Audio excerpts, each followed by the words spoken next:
Off top, Mina, we got a surprise for you. Welcome back, by the way, but we got a ruling. Yeah. We got to let you in on. Okay. Play music. This is the Domonique Foxworth Show.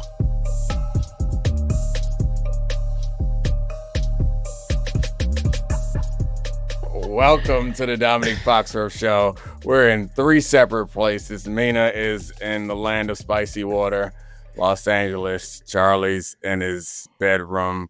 I only said that so that I could say I miss my Uncle Charles, y'all, because I just realized that Charlie is an Uncle Charles. You got a nephew. Mm-hmm. Shout out James and Will, two nephews. Shout out to you only got one nephew as far as I'm concerned. Oh, no, one has a Magic City bucket. And they both have Magic City buckets. One was just not allowed to wear it to kindergarten. Charlie is the cool uncle. They live in ATL. But anyway, Charlie, no further ado. I'll let you know, or I'll let you take it away and let Mina in on this secret. Mina, we know that there's a rule in football. The best ability is availability. Okay. And the number one thing you can't do is not show up for your team. Right. And Domonique and I have been here on the Domonique Foxworth Show every Thursday making picks. Making them. And we talked about it. We were like, should we DQ Mina from the Survivor League? Because you can't quit on your team. But we didn't want to do that. We're not going to, we were logical about it. And so we are just giving you 3 losses for not showing up last week. It is now who cares the reason why? Going into the back of the season. I just have one question. I'd like to appeal this decision to take it to the arbitrator. Why was I not there on Thursday? Just wondering. Who cares? Can you explain why I wasn't on Thursday's show? You got text message. You could have texted your picks in. You chose not to text your picks in because I had to change the time of the show because I had a doctor's appointment. I'm sorry. There was extenuating circumstances. Show up to your game. That's all. So you could not beat me in Survivor for 8 straight weeks. So you changed the entire doctor's appointment. You changed the entire taping of the show. And then you didn't ask me no one asked me for a pick. I thought about asking, but then I forgot. There you go. But that's the thing is it's not on me. I'm proactive, not reactive. All right. Well, I'll send your appeal to the right places. We'll see. Well, depends on how things go this week for us and you. Yeah, we'll get a visit. We'll get a visit from Big Dom, who will then text a beat reporter about it as the fixer for the Survivor pool.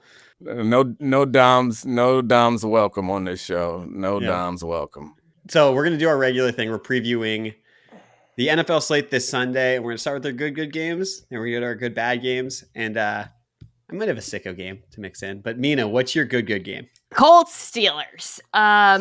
So this is the Colts are a juggernaut. We can talk about that. The offense is putting up historic numbers right now.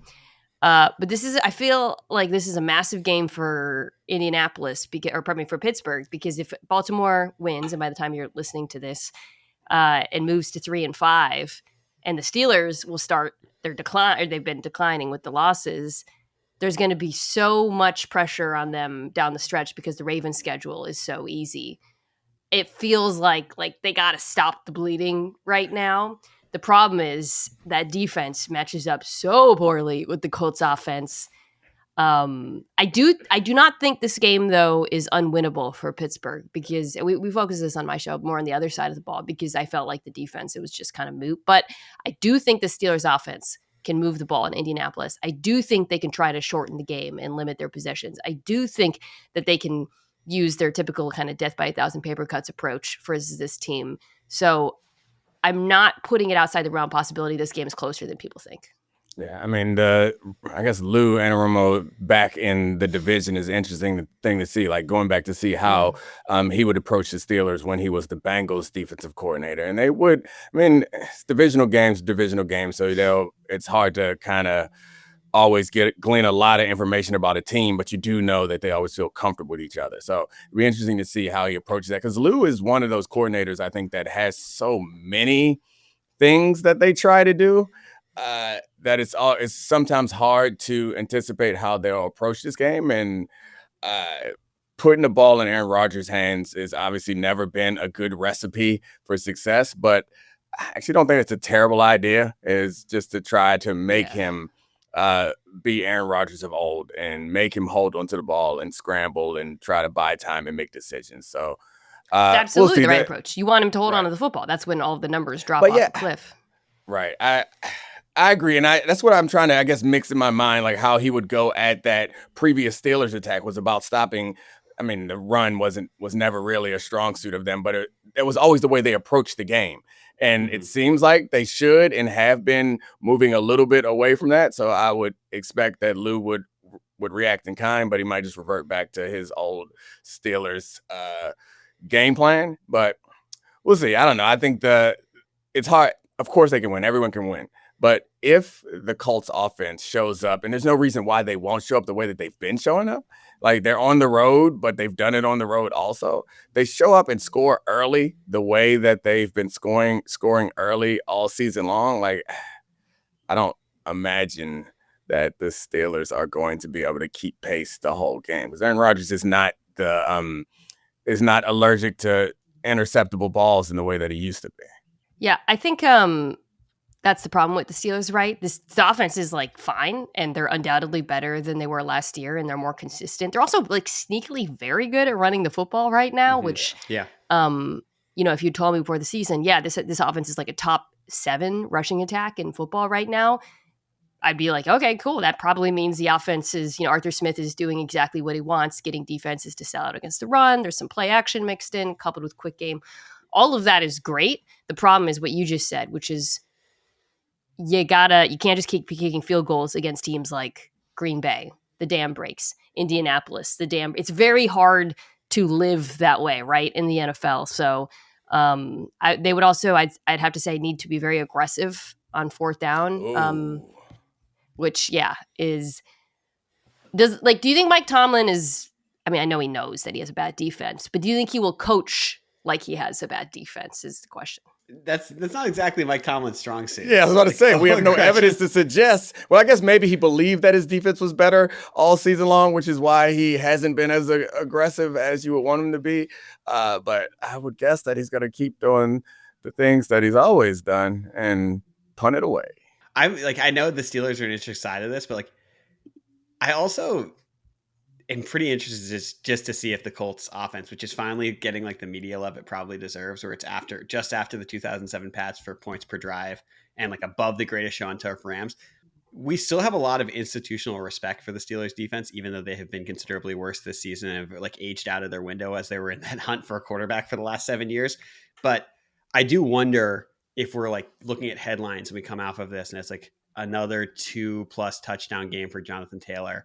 Their explosive play rate is still crazy high. That we're probably but we're gonna look and be like, oh no, this Colts team is actually just right there with the Chiefs, right there with the Lions or Rams or Eagles or whomever at the top of the league. To me, that's the most likely headline coming out of this game. The kind of team that I think can go toe to toe with the Colts, like the Rams, honestly, it would be a team that's explosive has at least explosivity baked into the offense, and that's just not the way. I feel, again, Pittsburgh I think is very efficient on offense, but they're not explosive in the way I think you need to be.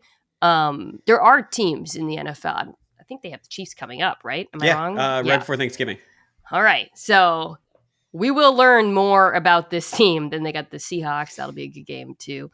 Especially with that defense. It's be really fascinating to see how Mike McDonald approaches playing this defense. I do not think the Steelers are one of those teams. So I think that what I guess to kind of go back to why is this a good game then?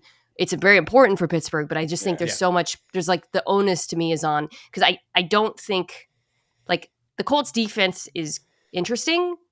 They are gettable. They're very gettable. Yes. They have a lot of injuries. There's, so I just think Arthur Smith and Aaron Rodgers can make this closer. Are they a team where, if you're the Colts, are they a team that you'd go and get a pass rusher or at the deadline if you can? I know that's so much easier said than done in the NFL, where it's actually, but I don't know, a Jalen Phillips, Bradley Chubb type guy. I assume that the Trey Hendricksons and Garretts are off the board. Although Trey Hendrickson obviously has been in Lou Anarumo's system, it'd be perfect for that. The answer is obviously yes. I mean, that's the thing about that question is like, are they a team that should get a pass rusher? The following question is, are they looking to win a championship? Well, that's the thing. And The like, answer is actually, yes. If you're looking at this right. and you have Daniel Jones as your quarterback, which is like we still have cognitive dissonance on, like, do you actually just go for it and think like we can win this year? It's so open at the top of the AFC. Of course they do. And I mean, I guess the point I was making is that that's the answer is yes for every team that thinks that they're close to winning a championship.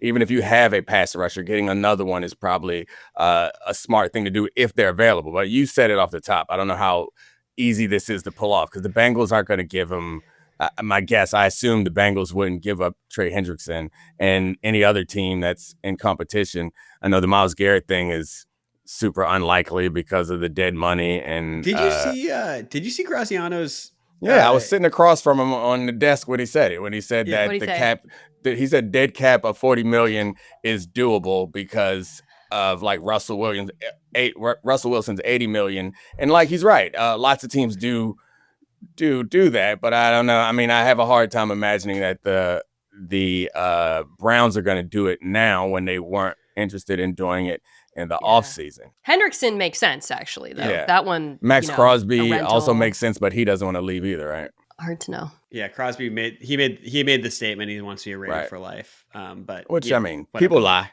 Myles Garrett said he wanted to play for a playoff team. No, Graziano wrote about it too. He did. So that was interesting. And one of the things that was shocking was he actually mentioned, he didn't mention the Colts for Myles Garrett. He mentioned the Rams and the Cowboys, and he mentioned that because of the time in the season and where the Browns are, they could potentially do it for 2 first-round picks.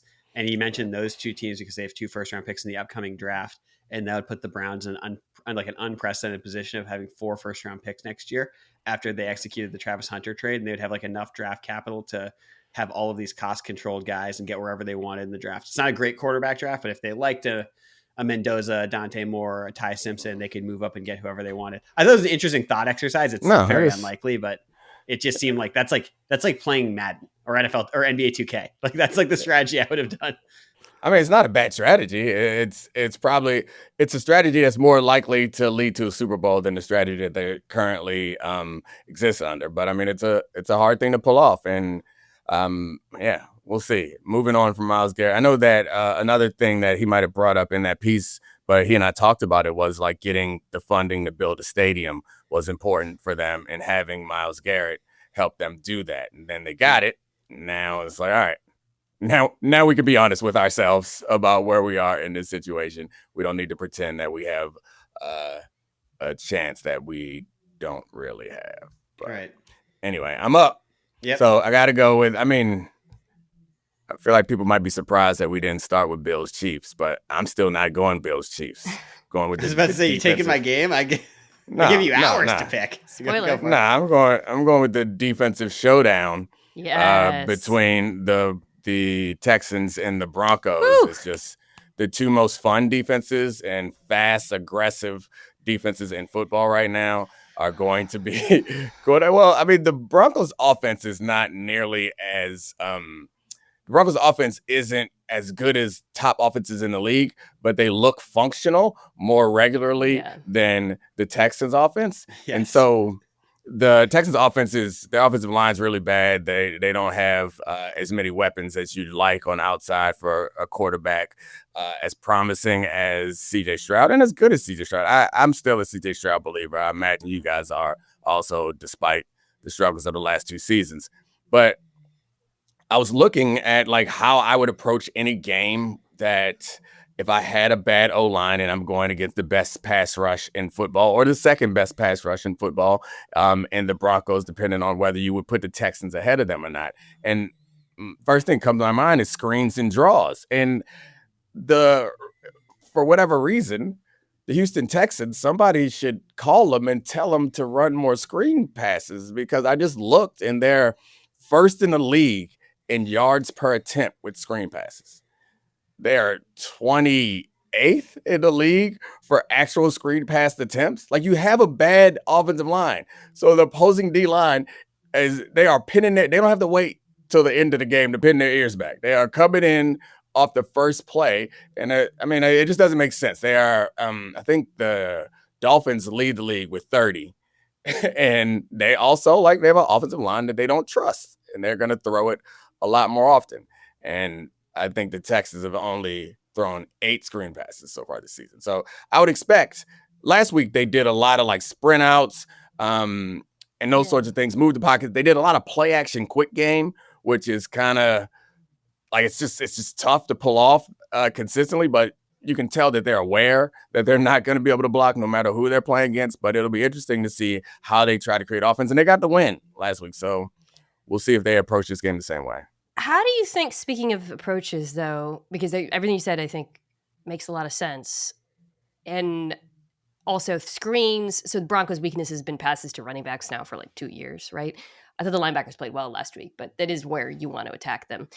How do you think Vance Joseph approaches this one? No Patrick Surtain. Obviously, some of it was kind of game script related, but they were able to stop, Dak threw a couple picks. But when Surtain went out of the game, the Cowboys were able to go after. Riley Musk was the focal point early on, but then immediately shifted to Chris Abrams-Drain, who came in for Surtain. Okay, so the Broncos defense loves to play man coverage. They love to blitz, but they are kind of unpredictable with some of their blitzing patterns. So no Surtain.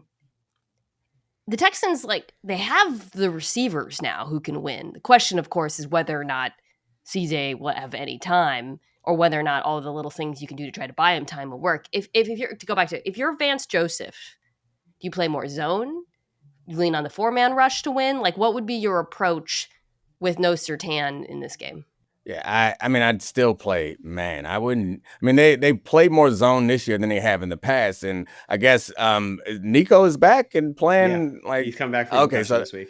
Yeah, and then it seems like they figured out some with the young receivers. Higgins and Noel looks really Iowa good. Iowa State, right? Aren't they all from? Yeah, they're both from Iowa. I don't know why it took them forever to play them, but whatever. Right. Yeah. So with Nico back, maybe you'd be a little scared to go man coverage, but I think in general with that pass rush, I'd like to go man. And I guess if they're not going to, I would anticipate man for the screens also, or blitz with peels, and that would be my main concern. To your point, it's what are we going to do about running backs? Because I would be less concerned about the deep shots from Nico. Understandably, you don't have Surtain out there to lock down, but their O-line is not only a tough pass blocking unit, but they aren't a great run blocking unit. You can't either. run the ball at all, right? Yeah. So that's what you would want to do, but they're totally incapable of doing it. And so when CJ boots, no one cares about the run. You're going to play the quarterback super aggressively. I like your point about the quick hitting play action, because I think that's what you have to do against this team. That's why I'd like to play a lot more aggressive man press. And it's I'm going to make you consistently, because you're going to have to turn around quickly off your play action quick game, because they had some success against zone with that play action quick game. But it's really hard with somebody hip to hip to put the ball exactly where you want it in quick game, or hold on to the ball and take advantage of this man coverage. Which is, you still can do that, or you can run bunch concepts and crossing things, but those take a little bit more time to pan out. So, and also to my point about the screen, maybe they'll figure out that they should be running more screens. The man coverage will be better to that for the screen stuff. It's hug to the man rather than sitting back in zone and letting them get that set up. Well, you're kind of illustrating too why Stroud and Collins have always been zone killers, right? They're this offense, even when they were better in his rookie season, they were just annihilating zone coverage. Nico, you'd think okay, man coverage, Nico Collins, he's big, he's fast, he can beat guys. He can, but to your point, it's about what it takes to set that up versus, yeah, I agree with you, but I'm also these corners, so I think he's going to have to make some, I think he'll probably play, it'll be an interesting mix of both, right? Is probably how he'll approach it, but I think what you're thinking of, and I think as a couple ball knowers like me and you don't have to say it explicitly, but I think that to be more explicit, what I would be concerned about when you're saying is yak. That's the thing about man, is you have to tackle. It's we know how we talk about when we're in man coverage, the quarterback scramble is a problem because everyone's back is turned. It's the same thing. If you throw the ball to someone, if your man catches the ball, you have to be the one to tackle him, because everyone else is running with their back to the play except for the free safety, and no one is there to help you, whereas you're in zone. So I think that's a little bit more high risk, because I'm thinking that, I guess in my mind, it's like, all right, force them to complete these quick games. They're not going to have enough time to do intermediate. Maybe they can do some fades off the line, but I didn't take into account the idea that you are rolling the dice a little bit, that you can always attack, or that you can always successfully tackle Nico Collins every single time you throw him a short route. But that's the risk, because if you miss that tackling man, there aren't a bunch of people with their eyes on the play that are going to rally to it. Charlie, you're a ball knower too. I'm sorry, I didn't mean to leave you out. You should have said a few. You said a couple. It kind of hurt. Yeah, I know I did. I felt bad, because I honestly, what was going through my mind when I said that, I was going to ask you about Jahdae Barron, how he'll play moving to the outside. Now you're just saying names now. Like, anybody can read a. Are they playing him outside? Have they said they're going to play him outside? No. I'm just excited to see if his role changes a little bit. Try to sneak that in on.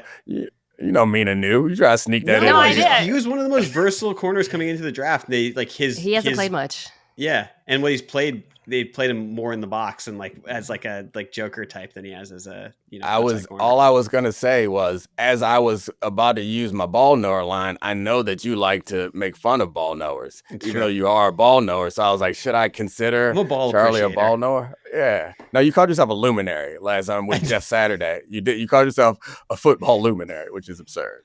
Hey, let's kind of make this a little less nerdy. Which defense would you rather have if Surtain was healthy? No, I think it's a fascinating. No, it's a great question. This is a Rorschach test. This is a Myers-Briggs test for the record of which defense you'd rather have. Which is less. This is less nerdy. I think you could have a really great debate about this. I know what the answer Surtain is healthy in this scenario. Yeah, give me the Houston Texans. Yes. I know what it says. What it says about me. I'm not proud of what it says about me, but give them to me. There's nothing wrong with liking elite 4-man rush, elite cornerback play. It's not that. It's I think the Broncos are probably a better defense. You have teams down their leg about playing against the violence and speed of the Houston Texans defense. And that's what I want from my unit. The speed of the Broncos pass rush is crazy. Yeah. It's true. But I would take Anderson Jr. and Hunter over. Yeah. Mm-hmm. Will Anderson Jr. is so good at football. It's unbelievable. He's such a mature pass rusher too. What's the deciding factor for you? Because I think that Charlie nailed it for me. It's that there's a playing on the edgeness about the Texans that is kind of fun. But the Texans do major in a lot more zone, which there's a lot more confidence in the Broncos do. I think, okay, so I'm putting myself in the minds of Sean McVay or let's say I have an elite quarterback. So let's say I have Mahomes. I would rather play Denver because there's ways to attack them. Houston just wins straight up more. You know what I mean? I think that they have more game-breaking talent. Both on the front end and the back end. There's ways to attack Houston. We haven't even talked about their side of the ball. I think you can run on them. I think Nick scrambling is going to be a big deal in this one. But it's like a meme, but they play such honorable football. They have an elite 4-man rush. They tackle really well. They rally to the ball. They have ball hawking DBs. They're really sticky in cover. They can play man and zone, even though they're more of a zone defense. They're just so fundamentally sound. But Denver is amazing too. I don't want to be like Denver. Surtain might be, so rain defense play of the year. And to your point, Mina, Bo Nix, the stats show he doesn't get sacked very much. And they produce a lot of explosive plays. So that'll be interesting. With all of that said, Domonique and I are both fans of the movie The Program, and the Houston Texans is that defense. Legitimately, Latimer. Azeez Al-Shaair, could you not see him in the huddle being Vontae Mack and saying, kill them all, let the paramedics sort it out? I want to talk about him. Notice I didn't mention his name. I want to talk about how much I love the Texans defense. Speaking of The Program, did you guys see that quote from Tucker Kraft? Place on the table? Did he say that? He headbutted someone on the sideline without his helmet on, and he was asked about it. And they were like, why'd you do that? And he's like, I learned it from The Program. I appreciate that young fella. Pure uncut football right there. I got to stop saying that, using that adjective, by the way. What It's adjective? Okay. Sure, uncut? Uncut. All of it. It's okay, keep moving. We just brought out the meathead and Mina. I love him so much. Yeah, it's so fun. All right, Chiefs and Bills. That's my good game. I mean, this is the obvious one. This is the low hanging fruit. It's been like, I don't know, the premier rivalry, one of the two premier rivalries in the AFC for the last 5 years, ever since the 13-2 game. I don't want to leave the Ravens out of that because they've had rivalry games with both those teams as well. And I'm not going to go nerdy with this. I think that this is a measuring stick game if the Chiefs beat the Bills, but not vice versa, because the Bills seem to always beat the Chiefs in the regular season. And then it comes to, playoff football and things flip immensely. But this Chiefs team has such an emerging offense. It's been so much fun to watch. And they're in making Rashee Rice more and more of a feature of the passing game, that if this Chiefs team comes out and rolls the Bills, which I'm not saying they will, but if they do, then I will think there is just such a massive gap between these two teams, where if that happens the other way, I will not think that going into the postseason. Are you saying they need it more? I actually feel the other way from you, Charlie. It's like, I mean, I think it's not likely that the Chiefs are going to get blown out or anything, because they have this offense that seems to be able to light it up. And they've done it for enough weeks, enough years, I guess, that I can now see it happen and trust it. But I feel like the Bills feel like they're teetering to me a little bit. I know they're coming off of a massive win last week, but with the way that their schedule was coming off of last season, we thought in the way they had that comeback win against the Ravens at the beginning of the season, we were like, hey, this team is serious. They're going to be the 1 seed and run through the conference, and we'll see what's up in the playoffs. They got huge question marks, and it's not just the defense. Like, those were expected question marks that they've answered in the past with turnovers that aren't quite coming now, and they're more and more injured. Even they're having some guys come back and then losing Ed Oliver for the rest of the season. Like, they, to me, it feels like, need to reaffirm to themselves and to everyone else that they are a real contender in the AFC. And I think that if they lose in this game, it's one thing. If they lose competitive, it's one thing. There's a chance that they could get their kicked, and I feel like that's more concerning. Like, there's higher stakes on their side to me than it is for you, the way you're saying. But I guess you're just saying that we the just Chiefs said the win same and thing. that the Chiefs are a little bit different. A little different. Circuitous to the same point. Okay. Nope. It's different. You don't get it. I don't. I'm a luminary. Not a ball knower. I find myself agreeing with Domonique here, because I feel like with both of us, then if the Chiefs, all right, if the Chiefs, no penalty for last week, Mina. Okay, no. Let me put it this way: like, let's say that it's close and the Bills win, which is definitely, let's say it's a shootout. Yeah. Totally could play out that way. I'm not panicking about Kansas City. Okay. Yeah. If, however, and I don't think the Bills will blow them out. I'd throw that one out there. Yeah. I don't think it's going to happen. If that happens, then sure. But I think this could go either two ways. It's a shootout or Kansas City rolls them. And if Kansas City rolls them offensively, then I'm really worried about Buffalo moving forward, because I don't know where the path for improvement is on defense. Like, the Bills' offense has had problems, but I can see that. I a lot more faith in their ability to figure things out on that side of the ball. The other thing about, like, if the Chiefs offense rolls this defense, there's no way I'm going to pick against them again if they meet down the road. Yeah. So I just, great point. It's yeah, right. Okay. Don't be a sassy pants because you are. I'm just glad we're all on the same page. I just feel take off your sassy pants. When I'm thinking about this game and what I'm watching for, the number one thing that comes into my mind is, can the Bills defense look competent? Mm-hmm. Yeah. Offensively, I know we keep saying, like, short possessions limit the game. Just run the damn ball, Buffalo. Yeah.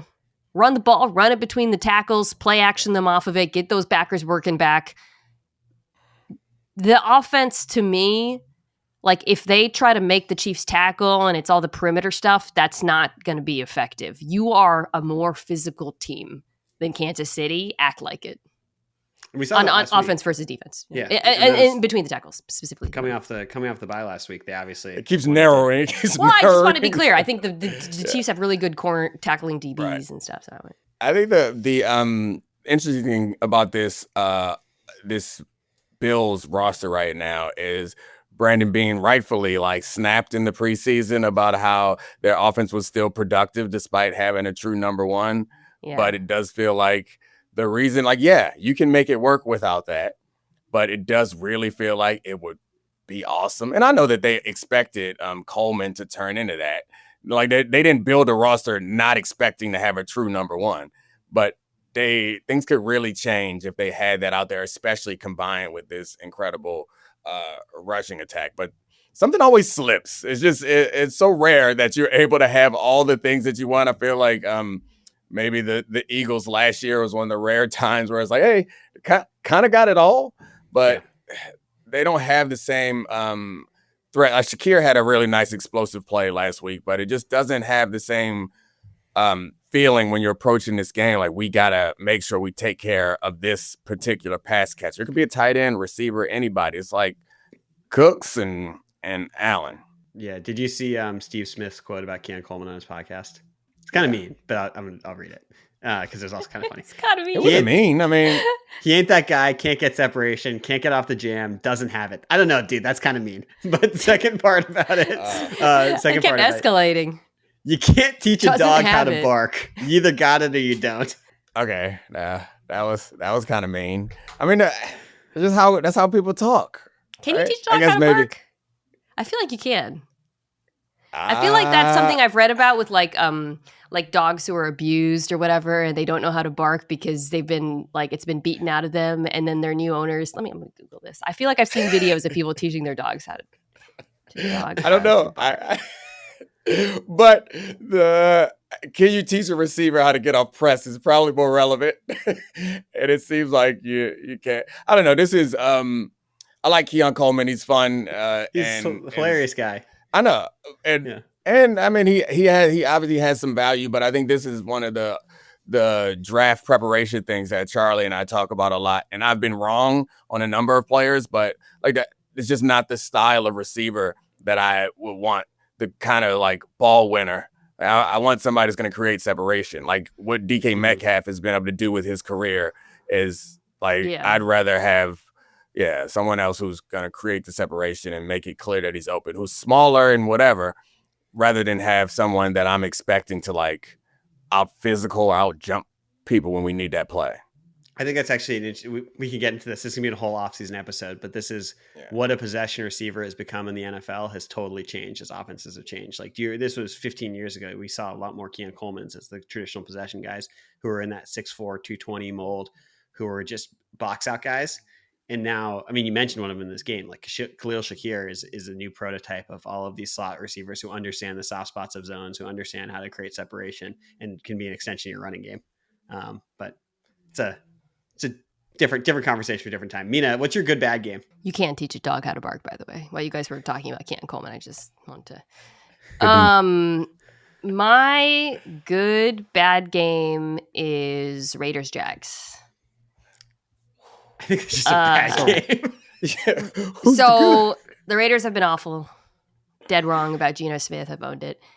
Brock Bowers is finally back, though. Oh, right? Okay. Never mind. That's way more fun. Yeah. Yeah. I just want to see, with Brock Bowers back, can this offense approach functionality at all, right, for Las Vegas? And then on the Jags side, this Raiders defense is super predictable, super easy to attack. We've seen offenses do it a number of different ways. Can we get some consistency from this Jags passing attack? Because they're one of my least favorite teams to like predict week to week, because there's just like Ben and I talked about this game and he was like, oh, this cover 3, Liam Cohen's going to know how to attack. And I'm like, but will they? Can they? They're starting to use Travis Hunter more like a normal wide receiver as the year has gone on. So that's something I'm also interested in monitoring. But, and then the run game has kind of fallen off after looking really good at the beginning of the season. I think like just both sides of the ball, I just want to see like, can either of these offenses show some consistency and competence? Because if not now, when? Yeah. Next year.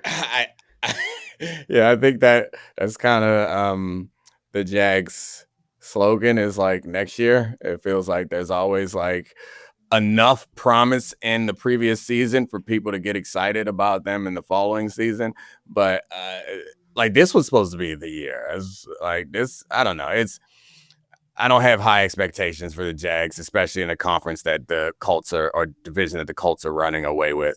It would be nice to see them be able to take this get right game and give Travis Hunter some opportunity to be awesome, and maybe the same for Trevor Lawrence. But yeah, I don't know. I don't got much on this one.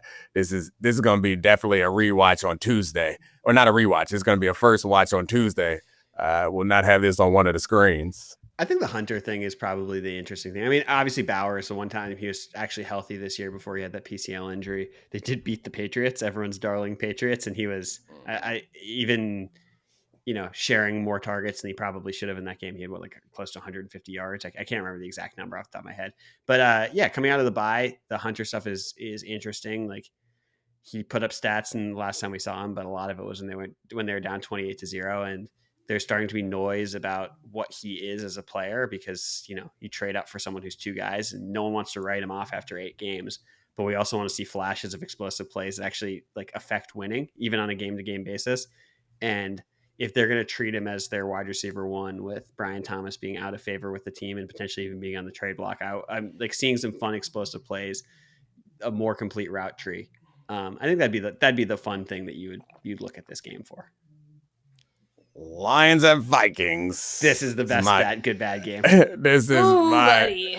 I mean, it feels like somehow when we were entering this season, I think it was like a consensus that the quarterback under the most pressure was J.J. McCarthy. Somehow it feels like he's under even more pressure right now where he's suddenly healthy after Carson Wentz goes down, and we're watching. And I guess the reason why he's under more pressure now is because the 2 quarterbacks that they could have had there are playing well elsewhere, and he hasn't played well so far this season with the exception of 1 quarter. Christian Darrisaw is back, but not completely healthy. I think their right tackle, though, is out for this week. So the protection's not going to be there. He still has Justin Jefferson, which will be nice, but it's just going to be so much, for me at least, attention and pressure just to be able to show some competence at the quarterback spot, or because it wasn't even that he was mediocre or he was close to what they got last year. With the exception of that 1 quarter, it was hey, yeah, this guy's not playable with nobody behind him. That's what I want to see. Yeah, I mean, he's got to throw faster. It's just simple as that. He's got to get used to NFL game speed. Both the pass rushers, he seems to he was not you could sense that he wasn't prepared for the athleticism and speed, and then the windows are closing too fast for him. I was thinking about, Dominique, I was thinking about the Vikings infrastructure, and I had a thought about, this is kind of separate from the game, although it's going to be, I think, exposed during this game, in part because the Lions defense is really fun, really well coached. When we looked at the Vikings this offseason, and the thought was this is an amazing place for J.J. McCarthy to walk into, look at the pass catchers, look at the play caller. But what's been exposed, and a lot of this is due to injuries and it's out of their control, the offensive line and the running game are still not good, right? Again, injuries. And I kind of think we always make the joke about the Burrow thing with Sewell and Chase or whatever. I don't think there's a hard and fast rule for what you need to support a young quarterback. I think that there are some young quarterbacks that could absolutely be thriving in Minnesota. But I think what we've seen is this young quarterback coming from a program where all they did was run the football, and he played behind, that run game, that offensive line. They play action off of it. This might have actually been the wrong spot in some ways. You know what I mean? Because when I watch them and I watch him, I'm they really need to run the football better, and they just can't. And it feels like this current setup for him is not good. But I mean, this is also and the defense isn't quite as good as it was last year, particularly against the run, which makes the opportunities fewer for their offense. KLC deserves a lot of credit for the things that he's been able to accomplish. But this is kind of the reason why we love him, right? This is the reason why we celebrate him, because it's not that J.J. McCarthy doesn't do anything well. He does something well, finding a way to make, there are quarterbacks who haven't had a ton of success in a bunch of places, managed to play their best football in this system. And for Kevin O'Connell not to be able to figure out some way, I don't know if it's more of an indictment on, I mean, I guess it's clearly more of an indictment on McCarthy, but it's a test for O'Connell. Like, you look at McVay with Goff, and of course Goff is playing well, but we're like, hey, find something you can do well enough that it works. And I guess they had a huge running attack then, so that's not fair. But I don't know, just finding a way to, and I guess all the quarterbacks that he had some success with, they had some. They obviously were going to do it with Wentz, but that's what they did with the Pasternaut when he came in and was like reasonably successful there. They early last year with Darnold getting him in the rhythm, like they were really effective with the quick game. And I think that like if you have a quarterback who quite frankly was on a loaded Michigan team and basically handed the ball off and was a non-factor in their offense, make it easy for him. There were things he was good at. He was good at play action. He was good at throwing over the middle of the field. He's good at throwing on the move. And those are things that they obviously want to lean into. Like KOC wants to cut the field in half. He wants to boot him out. He wants him to throw crossers and all of that. I think personally, that's I think also why there was kind of weirdness with the ankle, right? Because I think he knows that athleticism has to be a big part of this offense, so they weren't going to rush him. This is not a timing-based quarterback who's going to win always from the pocket. I think just from a game plan perspective, though, like you got to come into this. Detroit is going to play all that super aggressively. They're going to come after the play action. They're gonna the ends are going to play him. So can you punish that? Can you? I keep going back. I really wish they could run the ball because they do think you need to really be able to run the ball to run that kind of offense. No one hands it off better since he's a pro.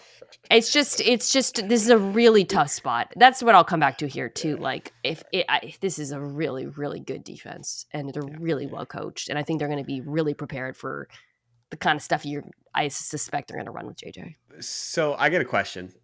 I'll have my good bad game after this, but this is with the sicko game that I was going to do was going to be Bears versus Bengals. Who's under more pressure this weekend, Caleb Williams or JJ McCarthy? The Bears are playing the Bengals. I mean, yes, Caleb. Like intellectually, it's Caleb. Yeah. Like if you look like crap against the Bengals, that's kind of unforgivable.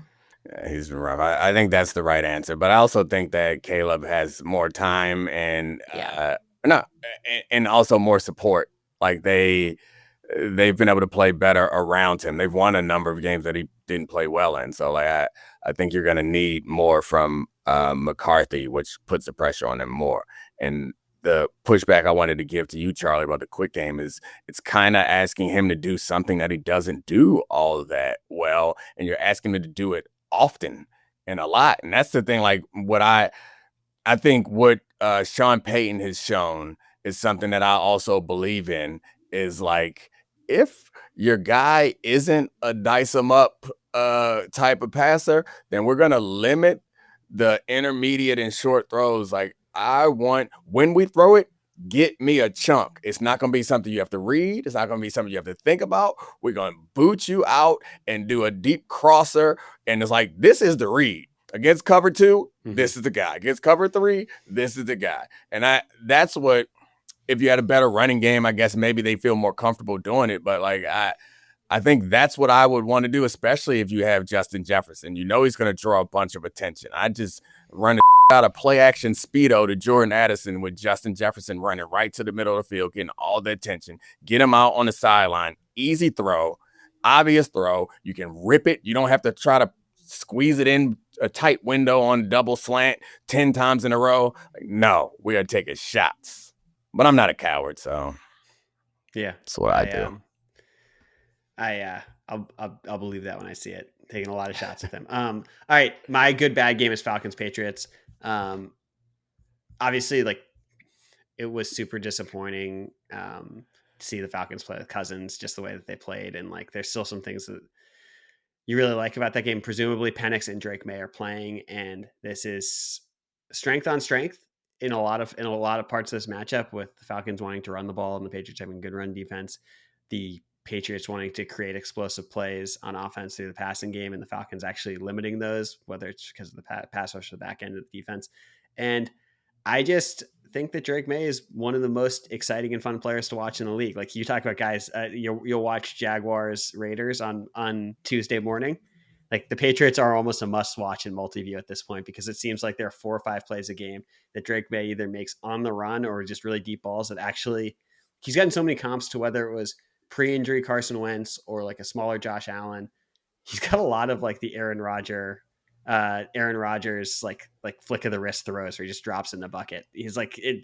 I know the statistics have showed that he's having like the best deep passing season of all time, and it's just fun to watch. That's my reason for it being a good bad game. I got to look from you, Mina, about the comparisons. Oh, I just don't like the Carson Wentz one. I don't like that one. He was good pre-injury. He was an MVP favorite. Yeah, I lived through it. It was a loaded team who won the Super Bowl with Nick Foles. I know. Well, I just think Drake is a lot better at playing on time than personally. Atlanta, because Drake, he's amazing, and what they're doing is really cool. Atlanta, that offense is one of the most frustrating to me in football. And I just think if they continue to do what they do and not mix it up at all, it's going to be easy for this Patriots defense. Not easy, but they're like, as you said, Charlie, they're really, really good against the run. Mm-hmm. They've got corners who can handle, outside the numbers, which is all they do. There's Domonique, I just feel like every week there are certain teams where with the Rams, I'm like, ooh, what are they going to bring out this week? How are they going to attack their weaknesses? And I don't feel that way right now. I don't feel like Atlanta is capable of going after the weaknesses of opposing defenses. And they're just we do what we do. And if it's a good matchup, cool. If it's a bad matchup, it's going to be bad.